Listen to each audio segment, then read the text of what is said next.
Many people think of doctors as an Indian stereotype, not the very cornerstone of our society. I'm here with someone whose profession might be saving thousands every single year. The Heart of Doctor of Kolkata, one of the best cardiologists in India. I'm here with Dr. Anil Mishra, and he's quite possibly one of the most valuable interviews I'll have throughout this podcast. So, doctor, why did you choose this line of work? And then why did you choose to become a doctor?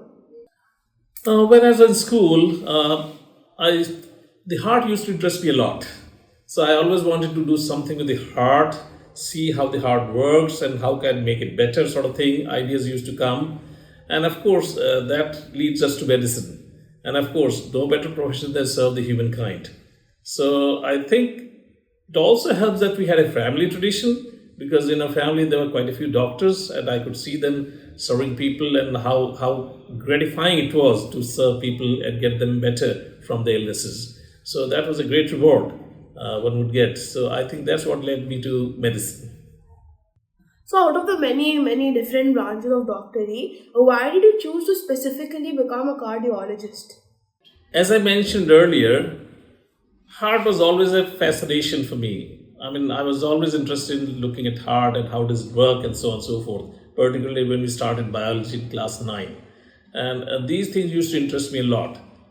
Even while we were doing dissections on animals, etc., it was also always intriguing to see the heart keep beating and how does it work and how whole life depends on that. So that was always a fascination for me. And when I got into the medicine in class, the second year or third year, when we have to start thinking about what we are going to be in the future, I found cardiology compared to other branches would interest me a lot more. And I could really perform automatically very well in the cardiology subjects. So therefore, it was a very natural selection for me to go into cardiology. And I was always fascinated by this branch of medicine. So, maybe for the younger generation, could you, in a doctor and professional tone, explain what cardiology is and the importance of cardiologists in the society? Right. When you see a human being, there are a lot of things which you have multiple of. Like you have 32 teeth, you have 2 ears, 2 eyes, 2 nose, but again, you have only one brain and one heart. And heart is vital to keep a person going because once the heart stops, you're dead. So it is probably one of the most vital organs in the body. A cardiologist makes sure that your heart keeps on functioning well and it does not develop problems in future by giving you advices how to take care of it. And if you do unfortunately develop some problems with the heart, to sort them out for you and make sure it can function as good as possible to keep you going in a normal fashion for a long time to come. So how to go about it is, it's a long way, but very simple things. In life, there are few heart-friendly things you can do because many of the current heart diseases, what we see in society, a lot of them is lifestyle related. So if you start leading a decent lifestyle right from your childhood, that becomes a habit for your adulthood and that keeps your heart healthy.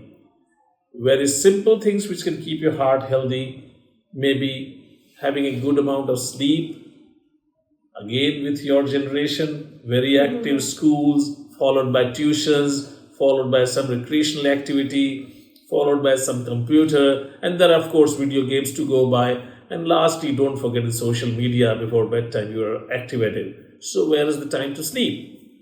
If you have lack of sleep, that does affect your health overall as well as the heart as well. You can get a heart disease even from lack of sleep. Second is physical activity. You hardly get time to do physical activity for the same reasons because again you are at school, at tuitions, and of course do your computers and televisions and of course all these things, social media. You hardly get time to be active and play around. So it is advised right from the age of toddler, not only young boys, even toddlers should be kept active so that they spend 1 to 3 hours of activity on a daily basis so that they can keep their heart healthy. The dietary habits are another important thing. You must remember everybody likes fast food, but they are the ones which are not so healthy food many a times, or most of the times, let's be frank. So you should get into the habit of getting the children eating healthy foods like fruits, fresh fruits and vegetables, not just oily food or fast food, which are often not so healthy and really good for heart. If you have good healthy food, your heart brings up into a good thing. Now, if you eat fast food, you deposit cholesterols, you deposit triglycerides, and they damage your arteries of the heart and in long term of the brain and kidneys as well. So you do take care of that. Again, in young adulthood, these three are probably the most important lifestyle activities we can think about and keep your heart healthy in future. But when you are a young adult, you have to do many other things. If you are a diabetic, control it well. If you have a cholesterol, make sure you get it under control. If you have a high pressure, you get it under control and monitor it regularly. Of course, no tobacco in any form, including smoking, etc. These are some important parts in adulthood, because in teenagers also, smoking can sometimes, or vaping sometimes become a little fashionable, but they are not very happy, heart healthy habits. So one should stay away from that. So, throughout your journey as a doctor, what are some key principles that you have taken from the extreme beginning that have made you go along this path this far and have made you achieve this level of success? I think when we think about my practice, in hospitals, very often people ask who is the most important person in the hospital, and I have always got that in mind, that it's the patient who is the most important person in the hospital. So if you are looking after patients at your best, everything comes out good. So you really have to pay that sort of respect to the patient, irrespective of whether he is very wealthy or he is not so wealthy, but you take care of it at the best possible ability of your abilities, and that try to lead to a good results. And do know that what is not under control or what you are not able to understand, to refer to someone who will understand it better than you, so that he gets the right care.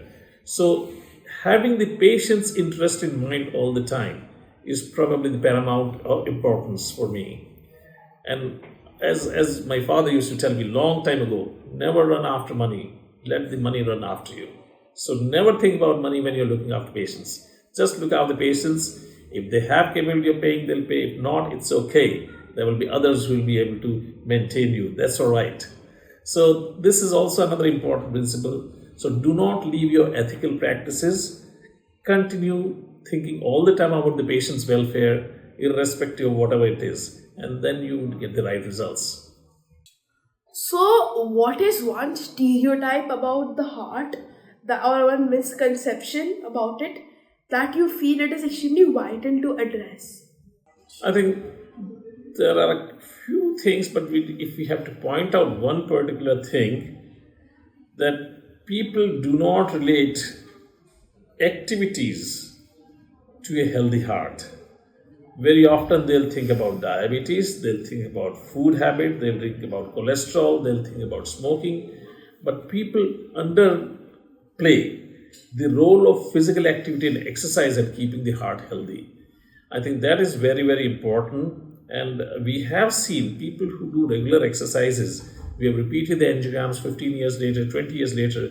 Even if they have some coronary artery disease, it remains stable. It does not progress. So you can actually arrest the progression of coronary artery disease by doing good amount of physical activity and burning out the calories. So that is probably a much underplayed thing in the care of heart. We should really think about walking 3 kilometers or more daily in adult life, or anything equivalent to that. And children should keep active all the time, at least spending 3 hours of physical activity daily.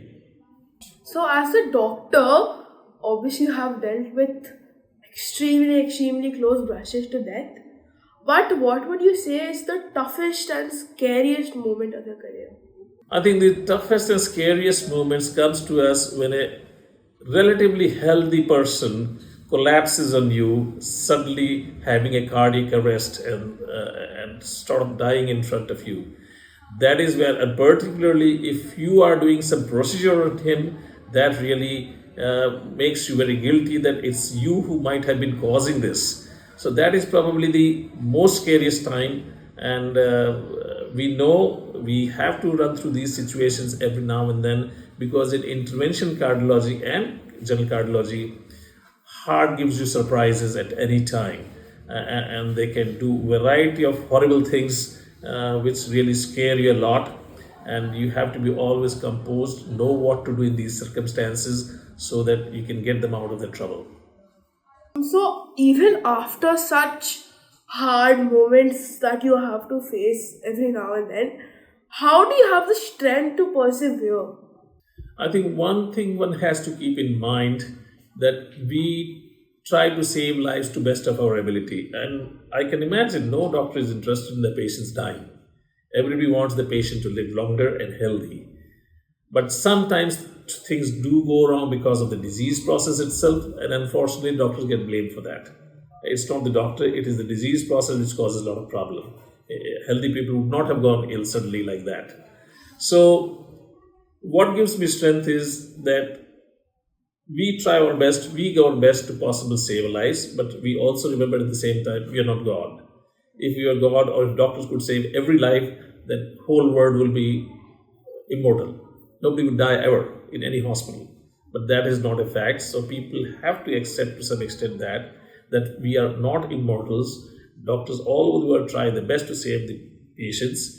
Despite that, people do die in hospitals and everywhere else, in America, in UK, in Germany, wherever, hospitals do have certain death rates are there.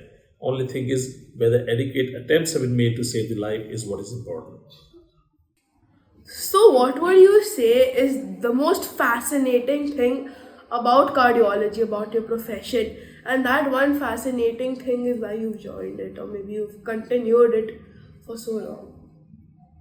I think there are quite a few fascinating things which give almost immediate results, and that is important. I mean, suppose somebody comes with a heart attack, writhing in pain and tossing about in pain, and you do take him up for primary angioplasty, you open up his blocked artery, he's immediately relieved of pain, and you know that you have saved a life, you have saved a lot of damage to the heart which would have persisted for rest of the life of the patients. This moment is very, very, very satisfying. Similarly, there are many, many other conditions in cardiology which are very rewarding, and immediate rewards are seen, which really keep us going. Of course, there are a number of conditions which are chronic and you have to put in long-term effort. But remember, somebody who has a very weak pumping heart, and after 3 months of intensive treatment and therapies, his heart has come back to normal. What more could one want? What would be your advice to the younger generation? You've given us some invaluable advice already, but what would it be for young doctors, these aspiring doctors? I think for young doctors, I say they do get a lot of knowledge they gather during their training periods, but they also have to get a lot of experience and guidance to develop into a mature doctor. See, knowledge is something else, wisdom comes with experience. So there is a difference between knowledge and wisdom. So one has to combine both together. Gather your knowledge by studying everything, do your curriculums and courses, and at the same time, see as many patients as possible during your training period. Be there all the time so that you can learn more and more, and what you absorb during your early learning years of practice even is what is stand in good stead for you for the rest of the life as well. But in medicine, you keep on learning all the time, so never give up. Even at the age of 60, 70, people who are doing medicine are learning. They are learning newer things, they are learning newer techniques, they are learning about newer drugs, they are learning about newer treatments, so that they can offer all that to the betterment of the patients. Thank you so much. This was genuinely the most enriching interview I've had in a long time, because doctors are most usually undervalued, but it's truly when you go and talk to them, when you look at the work they're doing, then you truly realize how important they are to the society and what commendable work they're doing. Thank you so much. Thank you very much for your kind words. But yes, we all try our best to save lives and get our patients better. Thanks for your time.